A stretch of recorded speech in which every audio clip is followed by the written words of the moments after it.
Hey there. Today I have Brittany Tucker. She is a speaker and coach based in Nashville, Tennessee, and she helps women step into who they are. You can find her at brighterwithbrit.com, and she lives on Instagram as she states. All that information will be in the show notes. Brittany, thanks for coming on. Thank you for having me. I'm excited to be here. Yeah, I think this is a really good topic to have. We're going to talk about social expectations, which from the ADHD side makes a lot of sense. But whatever we want to bring out in this one, and I think what I was referred to you by Don Barton is the social expectations pressures on women, especially women entrepreneurs. I think it'd be a very great topic to have. So before we really dive into this, can you give us a brief intro to yourself, what you do, and where we can find you? Yeah, definitely. So I live in Nashville. When people always ask what I do, the easiest way to explain it is I speak for a living. So I do. I just say I speak for a living. So I do a lot of motivational speeches, a lot of lunch and learns, a lot of corporate training, a lot of coaching, and my passion is just really around helping women just step into who they were created to be. So that's I've been on my own for I guess nine years maybe this year. Wow, 9 years. Yes, Wow, congratulations. That's a thank hard you. feat to get to, It especially past is. year five. So you're in I'm. the high in the one percentile. Thank you. I tell people every day I'm like I really don't know what I'm doing. I'm That's the just doing it. secret. That's the secret. So yeah. So, okay, so you want to help women who they are. I think that's a good intro. Like, what are you talking about? And why did you picked women and who they want to be? Why did you pick that? It all had to do with my story. And I grew up the all-American girl. I checked all the boxes that society told me to check and who would make, what would make me a successful woman and, getting good grades and being a college athlete and, graduating and getting a job in corporate America and making good money. And I was traveling the world at the time. I had an amazing job. And I just remember being like, okay, like this is it. You know what I mean? Like this is the height of where I'm supposed to be. And it just didn't feel right. And I felt like I was unhappy. Even though I had all these great things going for me, I was unhappy. And so I quit my corporate job, traveled the world for a little bit, became what I would like to call my own version of a minimalist. And just kind of did this whole self-discovery thing of like, who am I really? And I grew up in this small town, and so very what's the nice way to say it? A lot of beliefs that weren't my own beliefs that were passed along to me. And I think when I got out and started seeing the world and different cultures and different types of people, that I was like, okay, like who am I really? And so I did this own self-discovery of my own. And so that's where I like to help other women. Like, who are you? What are you supposed to be doing? What's your passion? It doesn't have to look like the woman next door. Right. I really like that. You said it's not my belief, it's other people's beliefs. You were told what a successful woman's supposed to look like. You want to expand on that a little bit, especially it's not my belief, it's other people's beliefs. And we had a conversation with someone, and I thought was pretty profound says, my life is based on my decisions, not others. And that's kind of like in line what Mm. you're speaking about. Yes, yes. I think it's society. I mean, even if you look at like different regions of the US, like I'm from the South. It's like if you don't get married by like age 25, like something's wrong with you, you Hmm. know? I tell people I stopped going to weddings down there because Or people would you're an always say, embarrassment to the family. I get that a lot. exactly. It's like, oh, well, you're not married, you're not dating anyone. And I'm Yeah. like, better questions would be like, are you happy? And what are you doing with your life? And like normal questions. Well, that's But the I funny think thing. That's not a normal question. How are you doing? Are you happy? I That's not a normal know, question. I know. That's What are that's sickening almost. I know I wasn't put on earth just to like reproduce. Like that's not what my role here is. And As so funny as it sounds, but that's a valid statement to make. it's very valid, especially in the South. I mean, I grew Hmm. up in the Bible Belt. I am a Christian myself, but a woman's job is to get married, have kids, and raise the family. And I see this happen with so many women. It's like their kids are gone, and they're out of the house and like, oh my gosh, who am I now? And I Right. just gave up my entire life and my dreams and my desires to raise kids. There's nothing wrong with that, but there's a balance in that, and saying you can do what it is you want to do too. You know, you don't have to sacrifice your entire life for someone else, because when they have a mom who's doing what she loves and her passion, she's going to be a better mom, period. Right. Right. So Um, you were told who to be, and is that society? Was that your parents? Was that family, friends? Like, when we were talking earlier, you keep repeating, I was always told who to be, who to be. So what mhm. kind, where was that coming from? One source, two source, many sources? I think just the outside world, right? So the pressure. I mean, looking at, I always wanted to get out of my hometown. Like, I never wanted to stay there. I was like, I want to do more for myself. Hmm.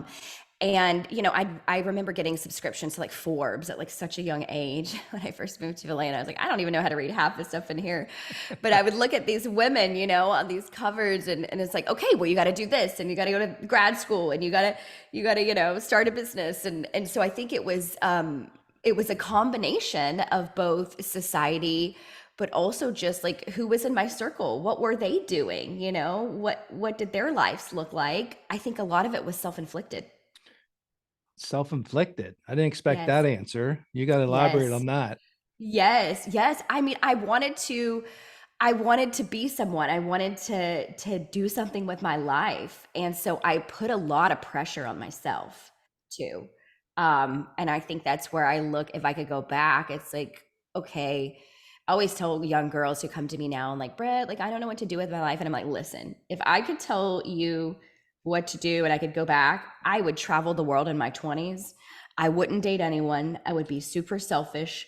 I would pour all my time and energy into my own personal development. So then I could go out into the world and make a difference with other people.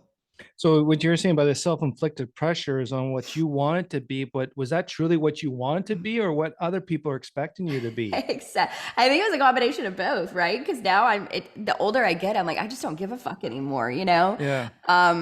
It's so interesting. I'm like, I used to want to do that. And like, I don't want to do that anymore, you know? Like, was So the that for pressure you're me? putting yourself, what do you think that was a biased opinion on what you wanted to be based on the social pressures? I think it could have been. Yeah, definitely.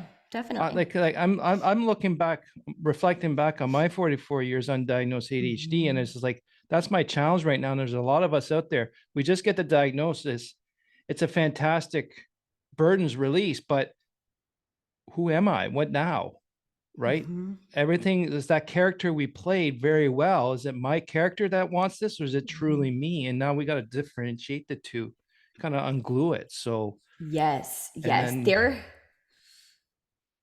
There's a great book I read. I cannot remember the name of it, and it talked about kids growing up who always did so well and who accomplished things, and that this was like my childhood. You know, mhm, I feel like I was like the perfect kid, and it says these kids are actually ones who need love the most and who mhm. need attention the most, because we get shifted to the side because we're like, oh, they're okay, they're doing well, let me They're focus on the self-sufficient. You're right. yes, Holy crap. That yes. that hit that hit hard. Thanks. Yeah, and you're like, and they're, you know, they're like, let me go pay attention to this kid who's acting up, right? When in reality, the kids who are on their own doing well, like they need it the most because they're operating by themselves. Like it's whole, I don't know, it's a deep conversation. We could go there. No, So but I think a lot of us can that I think that a lot of listeners would that makes a lot of sense, right? mhm. As a parent myself, it's kind of one of those easy fault. It's easy to get into that. They're fine. We got to take care of the ones that are struggling the most, and then the one, yeah, it's almost it's to a certain extent it's neglection, It yeah, is. unintentional neglection. And then the kid feels that they're being neglected, and then they're not. Now I got to be bad. Well, there's a lot of parallels to my 44 years, even as an adult professional. Oh, more thinking on that part. But I another thing, know. another thing you said though that really grabbed me was you said if a young woman comes to you and says, "What should I do?" and you said, "Be super selfish." And I wanted to clarify that. I don't think you're saying it's a me world, screw the world. It's selfish to the point that I'm putting my needs first and to take Mhm. care of my needs, not be, oh, I want to have all the Gucci's. So I guess that's generalizing, stereotyping there, but it's more like, you know what, does that fit with my values and goals? Yes, no, no, done. That's, to me, selfish. We have to be selfish to do certain things, but you can, if you go too far, then you become arrogant. So is that what you are Exactly. trying to imply? Yes, definitely. I'll clarify that. So selfish in my mind is focusing on myself, right? I can't control the outside world, but I can control what I do in my actions. And I think in my mind, it is what can I do to develop myself at this point in Right. my life, Nice. Um, boundaries are huge. I didn't learn boundaries till I was in my 30s. Yep. That would have been helpful back in the 20s. That would have been nice to have taken a class on boundaries in college. But I think, yeah, and it's people can, especially with the generation coming up now, there's a lot of talk about, oh, they're selfish and they're in their own world. And I think there's a huge differentiation between, being selfish for your own needs and your own personal development, your own growth. So, Yeah. No, I'm glad you clarified that, because I know that wasn't your intention, and I just want to make sure that everyone mhm. understood that as you know, being selfish to support your own needs and focus on your self development first, then everyone else. Um, you traveled the world, you said, right? To find Yes. yourself, self discovery. How did that progress? Like, you're just traveling. Were you looking, or you just decided you traveled and then it just came to you as you experienced it? Or how do you explain a bit of that process and maybe how that came to be?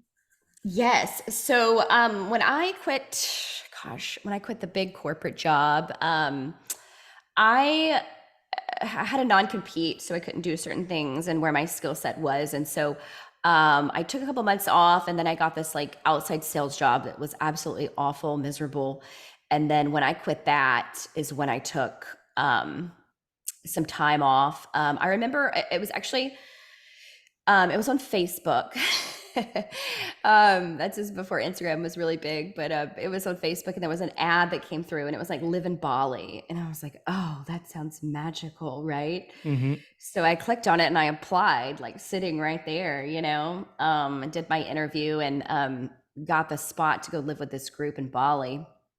And that's kind of how it started. I mean, I had been doing a lot of traveling just for my work and personal life. But I think I've always had this like sense of adventure. Right. And I always tell people, if you have that in you, that's there for a reason. Like, go see the world, just book the flight.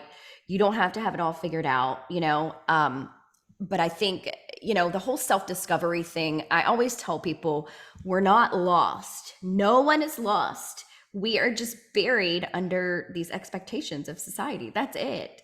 We're just buried. And so how do you, it was almost like this like shadow work, but like, oh my gosh, I'm actually free. I'm free to Mm-hmm. be who I am. I was in another country living with 20 something strangers who didn't know anything about me, and it was like they didn't know I was this like all American girl who had done all these great things. Like, I could wear the same clothes every day if I wanted to. And I You did. mean do what you want to do? Exactly. Exactly. So that's kind of how it started. I love traveling. I do. I really do love traveling. I would love to at some point be able to live in another country during the winter, but we'll Right. get there. So, So by doing this travel, you were you starting to give yourself certain permissions of things? Were yeah. you, yeah, like what? Like, for Yeah, example. definitely. Just I think it I've always been so, and this is great for people who struggle, with figuring out who they are. Obviously, for those of us who have ADHD, the school system is set up to be structured, right? So it's Hmm. sit in a classroom, look forward, memorize something, take a test on it, never remember it again. And I think that when you give yourself permission, for me was just having no agenda, having no what comes Right. next, having no I need to accomplish this goal next. It was truly living in the moment, I think, is the easiest way to explain it. Was it hard for you to say, I'm going to do this because, or I should not? I think I was just to the point where I was just so burnt out that it was just an easier Hmm. answer to just say, okay, let me just go live a little bit, you know? I remember I went and got scuba certified before I went to Bali because, you know, the great diving Yeah. over there. Like you can't go over there and not dive. And I remember saying, oh my gosh, like I'm not a good swimmer at all. I'm a horrible swimmer. And I was like, am I really like learning how to dive? Like this is crazy. And I didn't think twice about it. You know, it was almost like this, let me go explore, let me go try new things. I've never been able to try new things because I feel like I've been almost like in a Hmm. box. So Right. So there's an age difference between us, so I'm going to sound a little bit old here, but like in the 90s, the feminist run was starting to pick up speed, and I was one of the first generations, honestly, to say start respecting women to being women in the workforce.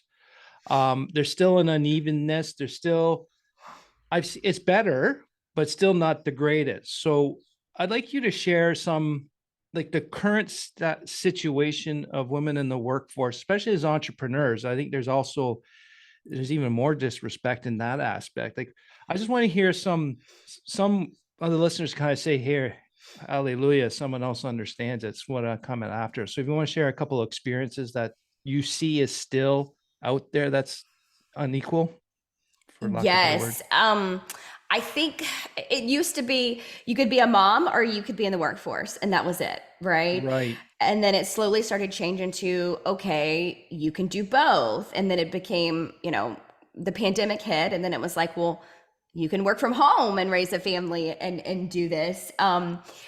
It's slowly shifting, but we're still like so far behind. You know, I still get angry sometimes. I see, you know, as a speaker, I'll see people, you know, men what they charge, and I'm like, I've been speaking longer than them, and I could never, you know what I mean, like ask for something like that.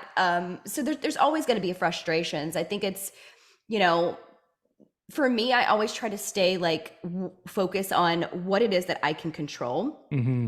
um, there is a wonderful book that I will share. It is called Cassandra Speaks. It's an amazing book. And it talks about how all the great stories in the world, from the Bible to our, you know, old fables and stuff, are all told by men. Mm-hmm. And so what she does is she goes back to these stories and says, what if a woman told this story, and how Oh different wow. would it be? Yeah. Because history is not history. History is who told the story. Correct. Yeah. So, From a so certain point of view. yes, yes. And so it talks, you know, for those of you who are Christian, it talks about the story of Adam and Eve, and it's, oh my gosh, it's so good. But yeah, I mean, I think, you know, in in the workforce, I mean, y- even the term girl boss, right? Like girl boss became so popular for so long. It was like, oh, Mm-hmm. girl boss, I want to be a girl boss. And now I'm like, why does it have to be girl boss? No, I'm a boss. Like I don't have to have Right. the term Yeah. girl in front of I it, you agree. know? Yeah. It's almost like offensive now to me. And I used to love it. Um, but yeah, I mean, I think we're slowly shifting. My friend Don, I think maybe you've had him on the podcast before. He's you know, writing a book just about how he feels that women are going to overtake leadership, you know, by like the year Yeah. like Yeah. He says in the next 2030. 5 to 6 years. Yes. Yes, which is super cool. I mean, I think, you know, it's embracing it. Some companies embrace it, some companies don't. I mean, you still Yeah. have a ton of traditional companies out there. And for me as a woman, I think even the company I was working for was, you know, was making good money. I loved my clients. I just felt like I had hit a ceiling in my talents and my gifts. And I was like, I'm not going to be confined to this small box and just be Mm-hmm. pushed down to be smaller, right? Because I don't have a voice. Like that's not serving anyone. Right. So we've still got a lot of work to do in that area for sure. So to get outside that box, then, is that how you start to step into yourself? Because you've mentioned many times you're helping people stepping into who they are. So how did you step into who you are or will I be? yes, it's a journey. I'm not fully there yet. Someone told me the other day, they're like, Brittany, you're just getting started, and I was like, oh, that's so cool to think about, right? Yeah. Um, yeah, I think it's the first thing I always tell people is acknowledging that something's off and you don't feel like yourself. Right. So that acknowledgement is huge. You know, is this all there is to life? You know, those sorts of questions. Like, just know you're normal when you're asking this.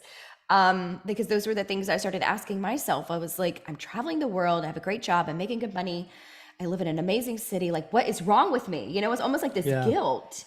But I think the first step is acknowledgement. I think the second step is looking at like your belief system. And a lot of this is going to take therapy. A lot of this is going to take some deep dives into who you are and what you believe. I think it's just giving yourself the freedom and grace to let go of a lot of things that you're holding on to. Um, and then it's a matter of not reinventing, but the self-discovery of what is it? Who am I? What do I like to do? What makes me happy? A lot of women can't even answer that question right now. Yeah, and I think I really like that distinction. It's not a reinvention. Like for me, and it's like you said, it's a rediscovery. Hmm. So it's already there, it was buried. And I really like that analogy because, yeah, I'm getting tired of hearing, oh, reinvent yourself. But I'm like, I never sit well until you mention it. It's actually a rediscovery. So I like Yes. that. Yes. What else can people do to step into who they are? How do you gain that kind of confidence to do it? That's really probably the biggest challenge, especially if you're going to go against social rules that you've Hmm. been living with for so long, or if you're very close to the people that could actually say you become arrogant. Hmm.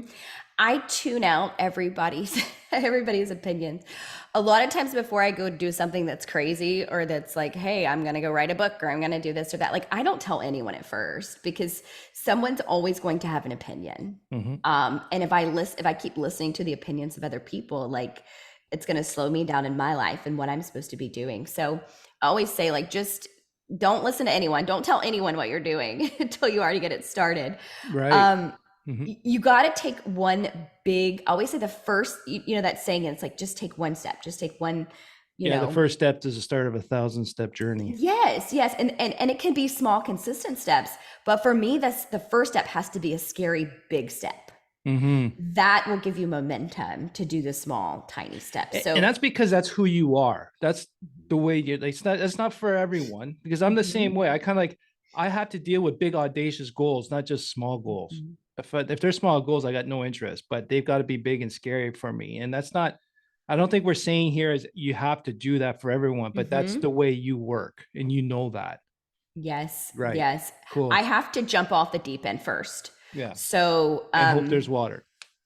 a lot of times there has not been water, but that's a learning experience. So when I work with people and, like, I just helped a girl recently, one of my coaching clients, she wanted to get a certification to coach. And, she's obviously got a full-time job. And she said, I want to do this on the side. And I said, okay, well, what is the one thing that's going to scare you right now that you need to go do? And you need to go buy your domain and you need to buy a website and Hmm. let's start. Do you know what I mean? Yeah, and Let's it work gets back. yourself committed. Well, I'm already there. Yes. Yeah. Let's sign up for the course. You find the course, let's sign up, and that's the scary step. And I think once you do that scary step, and it's uncomfortable for everybody. I mean, I've done this 1,000 times of doing crazy stuff and stuff I don't have figured out yet, but I'm not going to say I've never been scared because I have. I think it's just pushing through and saying, like, that uncomfortable feeling is normal. That means Hmm. I'm human, right? I have a heartbeat and my nervous system is like, whoa, what are we doing right now? Um, Well, it's like you but said earlier, you don't have to have it all figured out. Just start. no, no, not at all, not at all. And I'll tell anyone who's listening, like, honestly, no one has it has it figured out yet. I think I always say, like Tony Robbins says this. He says success leaves clues, and so if there's something you want to do, you got to find people who have done it before you and just follow after them. Just Yeah, just take notes on what they're doing. I mean, there's no reason to reinvent the wheel, but taking some big scary step is always the first thing that I do. So. that's good. Yeah, I think that's really good advice. Is what you did not say was to follow someone and do everything they do, is but to pick up their breadcrumbs, I guess, in a way. And if it's applicable to you, use them. If not, hold them for another time, maybe. So Mhm. I like that. So thank you, Brittany, for this conversation. A lot of good insights here. What I really like was is it's okay to be super selfish, because it's the selfish part is you're focusing on your own needs and goals and setting your own boundaries for your own needs, not being arrogant and self-indulgent. Like we just stated, you don't have it all figured out, which society does really try to push on you, say that you should before you do anything. All the big entrepreneurs, big companies, that's what they did. No, they did not. Just like we said earlier, right? You said, oh, I don't know everything I'm doing or what I'm going to do. And that's the secret to entrepreneurship, is the not knowing and figuring out as we go. Because like you mentioned, it's motion. Take that first step, one step at a time. And we can't take these leaps. And that's what frustrates me, is like, oh, look at like an Elon Musk or a Tony Robbins, see how they are. Well, that wasn't one step. That was a big, like decades long leap here. Like it takes time and effort. And I think really summarizes the conversation is, we are not lost. We're only buried under social expectations. And the social aspect, I also like to add, is friends, family is a big influence, work, and just whatever the current fad is that people seem to fall under. And comparing ourselves to each other is really a bad thing to do, just because, looks can be deceiving. So just because they appear to be very successful, they may not. So I think a good takeaway from here is, social expectations have been forced on everyone across the board. Even as entrepreneurs, we're in a different world of everyone else. Women, ADHD. So like, it's forced on everyone in all stages of their lives. And as neurodivergent, we need to have a community that supports us and builds out our confidence to get that fictional controlling of the societal expectations. So like you mentioned earlier, Brittany, is, you said tune out other people's opinions. But the thing is, at the same time, is I've got a list of people I will accept opinions from because I care what they say and they care for me. And everyone else, it's go to hell. I don't care, because you don't care for me. You're providing opinions that are, biased on your opinion or selfish means. So Yes. I bet your list is a lot shorter too. Mine for those people is a lot shorter. it's getting shorter and shorter every year. Yes. That's And good. that's a good point, because as you grow personally, even personally, you grow, I got more confidence, I want to do certain things. There's people that don't want to grow with you. They want to stay behind, they want to keep you down. So you do have to make some of those I forget the term they use, but a mandatory necessary break or necessary ending. And if they don't want to come with you, then you got to keep going. So there's some people that's going to drop off that list, but then you're going to gain a couple more that are supportive. And I think that's very key. And I'm guessing you've got a good close knit support group as yourself, a community to help you grow. And as you're moving forward, some go, some you find new ones. So Yes, you're definitely going to outgrow people, that's for sure. So what's the one piece of advice you want to give our listeners before we sign off? The one piece of advice that I would give people, I would say just go be you. You're unique. You have a gift to share with the world. The world needs you. The world needs your gift. And whatever is in your heart, it's there for a reason. So don't ignore it. I like that. Do what's in your heart because there's a reason for it. And don't ignore your gut or your heart. Great piece of advice. And for the listener, how has social expectations from the way you do things? Well, I wrote that wrong. So I'll wing it. How has social expectations affected you and your decision making and how you determine a community? And I'd like to hear your thoughts on that. If you can let me know, you can send it through on the website. Brittany, thank you very much. You can find Brittany at Brighter with Brit with 2 T's. And she also lives on Instagram, but I will have all that info in the show notes for you, so it's easy to find. Thank you, Brittany. Thank you so much. And to the listeners, thanks again for listening. We'll talk to you soon.